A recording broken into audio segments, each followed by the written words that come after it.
Assalomu alaykum aziz o'quvchilar. Bugun men sizlarga shu 59-biletni ishlab bermoqman. Tak, qizil avtomobil qaysi yo'nalishlarda qayrilib olishga ruxsat etiladi? Ya'ni ruxsat beriladi. Bu yerda vaqtinchalik belgi hisoblanadi. Bu chunki chiziqning ustida hech qachon belgi qo'yilmaydi. Bu belgida qayrilib olish taqiqlangan, qayrilib olish o'sha chorrahada taqiqlanganini bildiradi. U birinchi kesishma, ikkinchi kesishma bo'lmaydi bu belgida. Ya'ni birinchi yo'nalish bo'yicha ham, ikkinchi yo'nalish bo'yicha ham qayrilib olish taqiqlangan bo'ladi bu yerda. Har ikki yo'nalish bo'yicha qayrilib olish taqiqlangan. Miltillovchi qizil ishora. Miltillovchi deganda yonib o'chib turgan yoki yonib turgan qizil ishora harakatlanishni taqiqlaydi.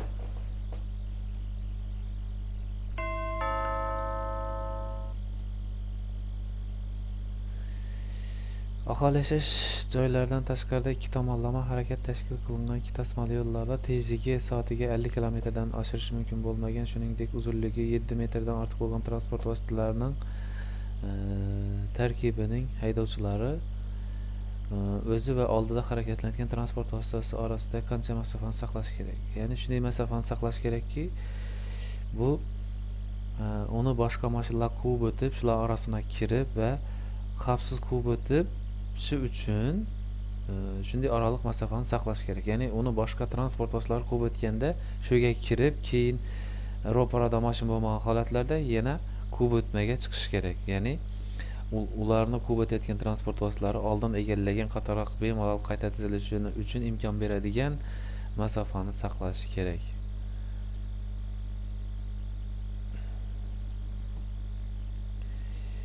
Vazirlar Mahkamasining 172-sonli qaroriga muvofiq yo'l harakati qoidalari nechta banddan iborat? Yo'l harakati qoidalari 186 banddan iborat. 4 ilovadan 186 band 29 bobdan iborat.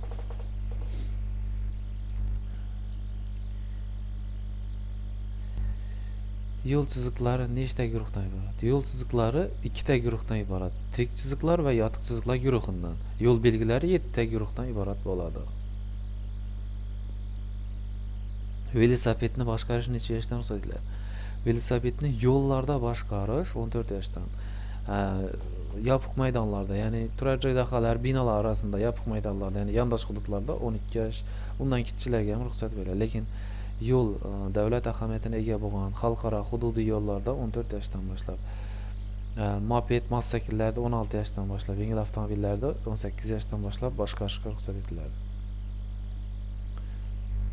Miniladigan uy hayvonlarini boshqarishga necha yoshdan? Ularni ham, ya'ni ot-arava, ot yoki shunga o'xshash tuya, shularda yo'llarda harakatlantirish 14 yoshdan amalga oshiriladi. Qaysi avtomobil haydovchisi qoidani buzmasdan harakatlanmoqda? Bu yerda shu vaqtinchalik belgi turibdi, chapga burilish taqiqlangan belgi, lekin bu belgida qayrilib olishga ruxsat beradi.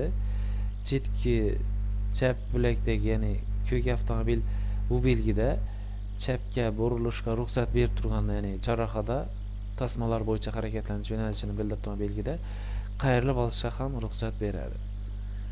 Chapga burish taqiqlangan. O'rta tasmadan chapga burish mumkin, lekin qayrilib olish taqiqlangan. Chapga burilsa bo'ladi, lekin vaqtinchalik belgi bo'lgani uchun undan ham chapga burilish mumkin emas. Faqat bu yerdan to'g'riga o'tish mumkin.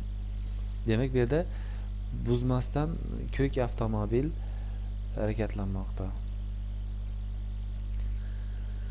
Yondosh hududlardan yo'lga chiqish joylarda yoki yo'lning dala, o'rmon va boshqa doimiy harakatlanish o'tib ketish uchun mo'ljallanmagan yo'llar bilan kesishganda tutashgan joylar, ya'ni ular oldida tegishli belgilar o'rnatilmagan bo'lsa, bu belgilarning ta'siri yo'qoladimi?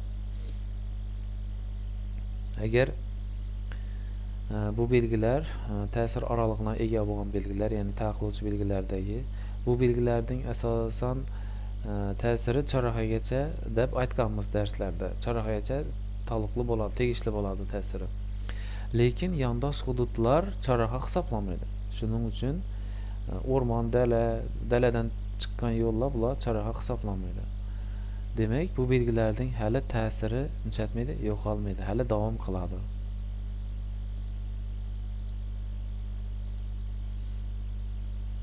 Qizil avtomobil haydovchisi yaqinlashib kelayotgan poyezdni o'tkazib yuborish uchun to'g'ri to'xtadimi? Noto'g'ri. Belgi bo'lmasa to'g'ri edi. Chunki relsdan birinchi relsdan to'xtagan transport vositasi 10 metrdan kam bo'lmasligi kerak edi, lekin bu yerda stop belgisi bo'lgani uchun transport vositasi bevosita belgi yoki chiziq oldinda to'xtashi kerak deyilgan. Demak, bu yerda noto'g'ri to'xtagan. U stop belgidan o'tib to'xtagan. Ya'ni noto'g'ri to'xtagan. Qaysi yo'nalish bo'yicha chapga burilishga ruxsat etiladi? Bugun shu 10-gruppaga именно shu belgilarni bugun o'tdik. Bu transport vositasi bu yerda chorrahada tasmalar bo'yicha harakatlanish yo'nalishi belgisi bo'lgani uchun ikkinchi trayektoriya bo'yicha to'g'ri bajaradi chapga burilishni. Agar bu belgi bo'lmasadi, tramvay izidan tramvayga xalaqit bermasdan ham chapga burilish, qayrilib olishga ruxsat beriladi. Lekin belgi bo'lgani uchun faqat ikkinchi yo'nalish bo'yicha ruxsat etiladi. Yuk avtomobili qaysi yo'nalishda harakatlanishga ruxsat etiladi?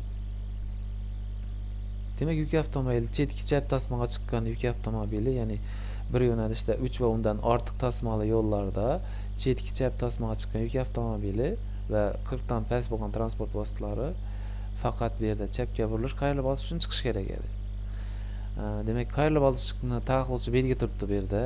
Ya'ni bu vaqtinchalik bo'lsin, doimiy bo'lsin, baribir qayrilib olishni taqiqlab turibdi. Lekin bu chorrahada tasmalar bo'yicha harakatlanish yo'nalishi belgisi to'g'riga va chapga ham va qayrilib olishga ham ruxsat berib turibdi. Qayrilib olish taqiqlovchi belgi bo'lgani uchun bu avtomobil to'g'riga harakatlanish taqiqlangan, faqat chapga harakatlanishga ruxsat etiladi. Agar bu yerdan yengil avtomobil yoki avtobus massakil kelganda to'g'riga harakatlanishga ham ruxsat bo'ladi. Demak, faqat yuk avtomobili uchun chapga.